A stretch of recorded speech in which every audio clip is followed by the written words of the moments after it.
torch infeksiyasida avidnis degan narsani ko'p kishi bilmas ekan. Men hayron qoldimda. Avidnis bu nima?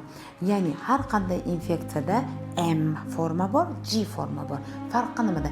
G bu qachondir bo'lib o'tganlik haqidagi ma'lumot beradi. M esa hozir bormi shu infeksiya qonda M forma hozir bormi ko'riladi. Undan tashqari avidnis. Avidnis esa bu shu infeksiyani eskimi, yangimi ana o'sha haqidagi ma'lumot beradi. Har doim bizada keladi, bola nobud bo'lgandan keyin so'dipa, bola nobud bo'ldi, 6 oy oldin deydi. Biz ulardan M ola olmaymiz, chunki M 1 oy turadi. U bilan G ga o'tib ketadi.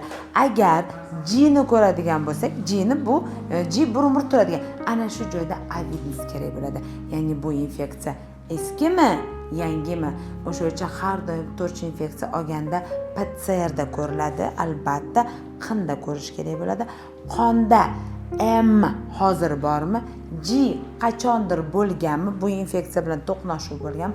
Va avidnos bu infeksiya eskimi, yangimi? Uni bog'lanishi haqidagi ma'lumotni aytadi. O'sha uchun agar bilmaganlar bo'lsa bilib olinglar. Fanda torch avidnis degan tekshirish bor va buni juda ham keng foydalaning.